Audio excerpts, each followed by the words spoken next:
How's it going, guys? My name's Scott, welcome back to my channel. Today we have a new car for me to rebuild. Let's take a look. This is my 2021 Ford Puma ST-line that I've just had delivered from Copart. The car has 32,000 miles on the clock and it looks like it's been well looked after up until the accident. This is a 1 litre EcoBoost hybrid, not the most exciting car in the world, but it attracted me for a special reason. I've also never touched anything hybrid before. This is an MHE EV vehicle, which means mini hybrid. I have no idea how it works, but it is one thing that we can look into and learn as we go along.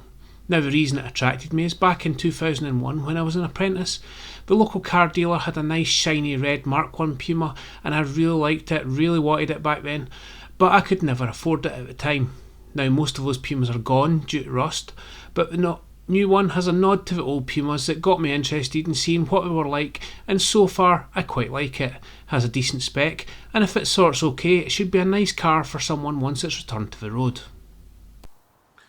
So looking at the damage, it's had a fairly decent front end knock. This is actually a category S car, so it does mean there's structural damage somewhere. However, looking at it, I can't see anything that is too bad at the moment. I'll come back to what I think was structural in a minute. Just going through the whole thing, this wing's obviously damaged. It is pushed back a little bit, it's almost touching the door. These arches seem to have survived. I don't know why anybody would put an ECU down there, but luckily it seems that the main ECU for the car has remained intact. Inner wings all look actually okay. I think that might be why it's category S. The inner wing support out to the main wing, it is bent up a little bit, so it is a weld on part, so I think that's probably what caused the damage. Front crash bar, the chassis legs actually all appear to be okay at the moment. However, we will check when we take the crash bar off. If there is any spring in them, it would indicate that it is damaged. The rad pack's obviously damaged, it seems to have lost its coolant. Front bumper's non-existent. Again, that arch liner seems okay, and that wing actually seems okay. However, the plastic bracket on the bottom will need replaced. Coolant bottle looks alright. There's damage to the air pipe on the intake, and there's also damage to the airbox, so we're going to have to go and see if we can get all the parts, replace them. Obviously both headlights are gone as well, and we'll see what we can source and we'll start rebuilding the car. So we start off by carefully removing the bonnet. The bonnet is just held on by 4 nuts, 2 on each hinge, and then disconnecting the washer jet hose, it is simply ready to lift off. I'm actually going to use the bonnet as a large notepad to write down all the parts that I find broken while dismantling the car, so I'll just set it to the side just now and I'll write down things on it as we go along.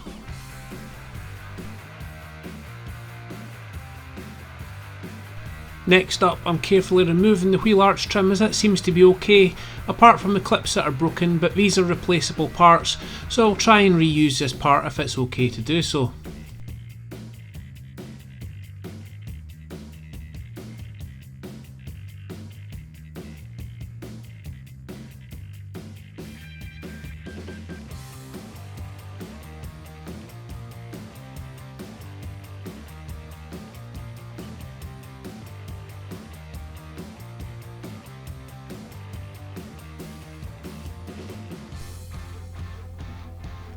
Then the passenger wing's held on with a series of 10mm bolts along the top of the wing, a couple at the front where it bolts to the bent front mount, 2 underneath at the back of the wing, and then finally 1 in the middle of the wing which you can get to from beneath the arch liner once you pull out a big bit of padding.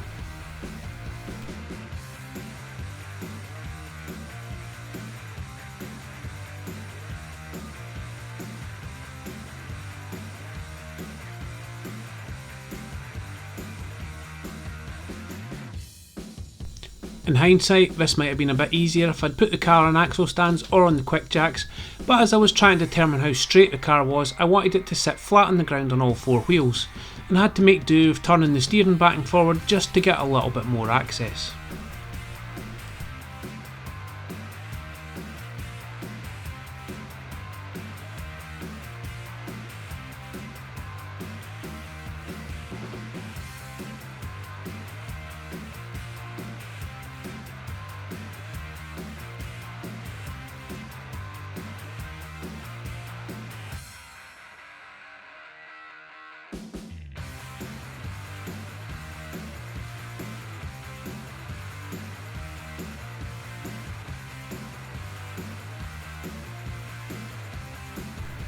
The good thing about working on a 3-year-old car is there is absolutely zero rust to deal with, and almost everything seems to be coming off perfectly, or at least I thought that, as there's always one bolt that is awkward or snaps. In this case, one of the 10mm bolts on the bottom of the wing, the ones that are exposed to most of the UK weather, decided it didn't want to be a bolt anymore and snapped.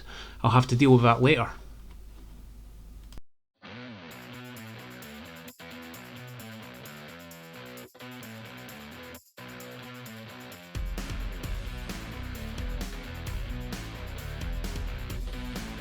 And if you've made it this far into the video, do me a massive favour, please ensure that you like and subscribe to the channel, that way I can continue to grow and keep doing more cars.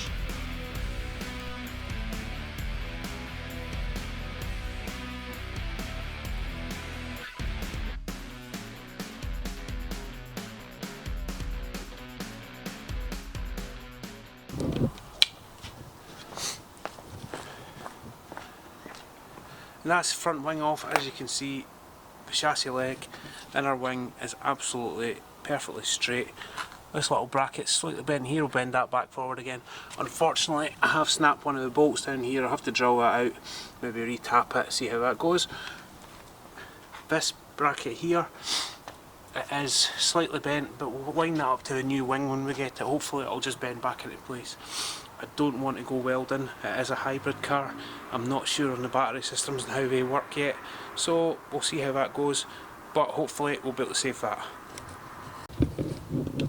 One of the things I have just noticed, down here, I think that's one of the fog light wires. It's been ripped out, so we'll have to see about how we've got to fix that. It looks like it just plugs in here, so I might be able to just get a little section of loom for that one.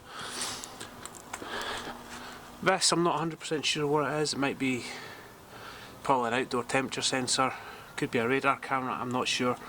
And again, the fog light wire on this side's ripped out as well. Thankfully, both the headlight looms, both of them appear to be intact, so that's one bonus. Next up, I removed what is left of the front bumper.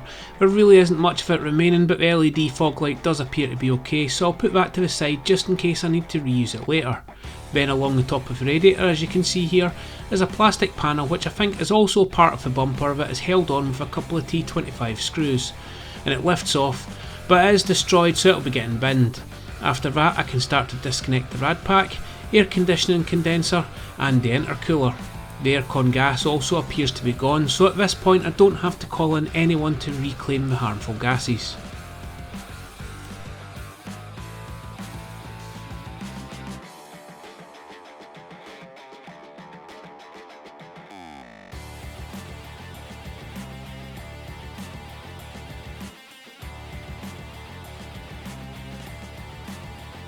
The hoses are all on with either spring clips for the radiators or jubilee clips for the intercoolers. The aircon condenser pipes are bolted on with 10mm nuts, so all comes off relatively easy. It's just not the best for access down the back of the rad pack, and there is a couple of cables connected to the fan that I can't quite reach, but should be able to get to easily once I disconnect the crash bar and pull it all forward.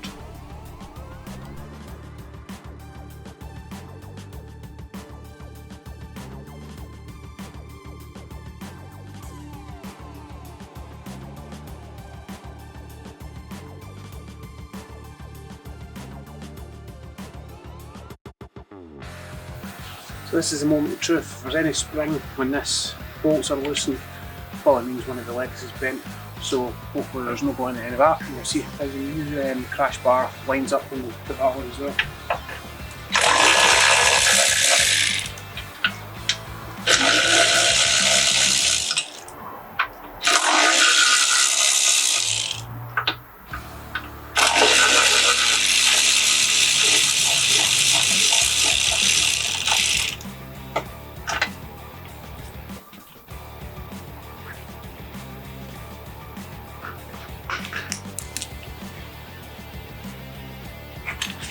So a tiny little bit of spring there. I'm not convinced it isn't just like how it was built, but or maybe the fact that the car's just got weight on the front suspension just now. But we'll see what happens when we put the new one back on. This one could also be slightly bent.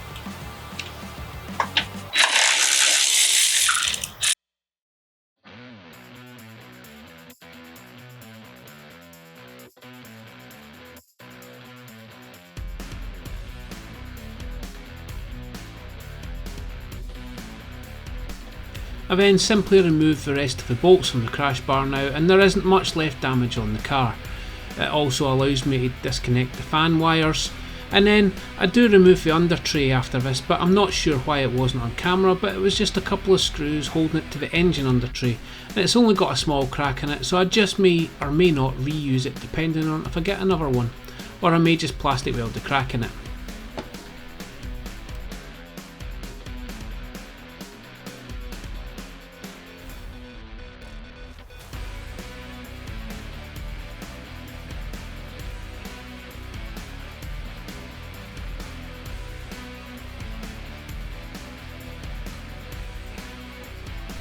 Then last but not least, the air filter housing removes by disconnecting a Jubilee clip and an airflow sensor, then it simply lifts off, adding to my growing list of parts required. Okay, so looking on the internet for parts for the Puma, it has actually flagged up that being a relatively new car, there isn't actually a lot of parts available separate, certainly not in the right colour that I want. So that's led me down the route of looking to see if I can get a complete front end. Now, I have looked on the internet and there is 2 or 3 front ends for sale for a Puma ST-line. One in a red colour, which looks about right. Might still have to get it painted. We'll see what it is when it comes, see how it matches up. Thankfully, I will show you now the list of parts that I need. The one that I have found is actually more than I'll ever need, and I'll show you that on the internet just now.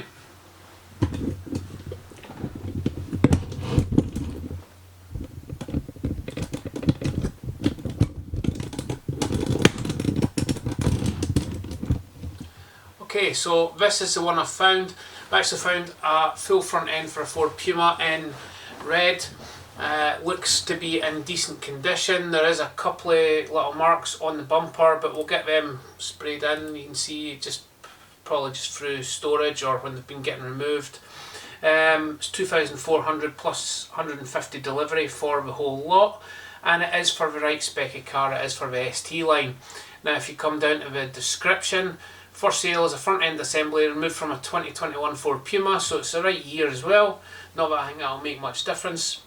Included in this sale: bonnet, complete front bumper, grills, fog light, front headlights, both front wings, wheel arch liners, front panel, complete rad pack with fan, AC condenser, water radiator and fan cowling. So I think that'll actually be as good as what we need, and that should get us everything we need. We'll probably still need to get an airbox, probably still need a couple of little things. I'm going to have to try and source the wiring that is damaged, but we'll hopefully get that separate. But we'll see what comes here once this arrives, and that'll be in the next video. So with all the parts purchased, that does bring us to the end of today's video. If you have enjoyed this and you want to see a Puma getting rebuilt in the next video, please hit the like button, hit the subscribe button, give us a thumbs up, and I'll see you next time. There's a fire